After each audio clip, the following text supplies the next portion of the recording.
Japan ఫారినర్స్ని ban చేయబోతుంది. దీనికి reason ఏంటంటే ఇక్కడ ఒక పొలిటికల్ పార్టీ పేరేంటంటే సన్సైతో అనమాట. ఏం చేస్తున్నారంటే ఇది one of the strongest parties అనమాట జపాన్లో. వీళ్ళ స్లోగన్ ఏంటంటే జాపనీస్ ఫస్ట్.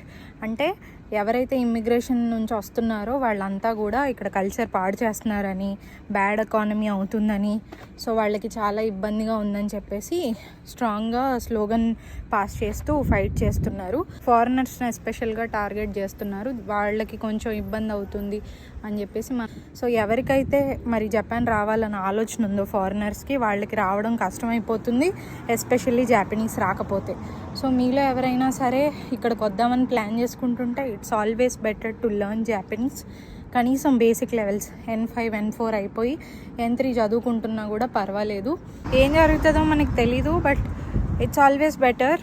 నేర్చుకోవచ్చు. 6 నెలలు చెప్పాను కదా, 6 నుంచి 8 నెలలు బేసిక్ లెవెల్స్ క్లియర్ చేయాలంటే. సో ఎవరైతే లాంగ్వేజ్ లెర్నర్స్ ఉన్నారో ఫోకస్ చేసి మంచిగా చదవండి. మీకు జపాన్ అంటే ఇష్టం, ఇక్కడికి రావాలని ఆలోచన ఉంటే be serious about learning a language.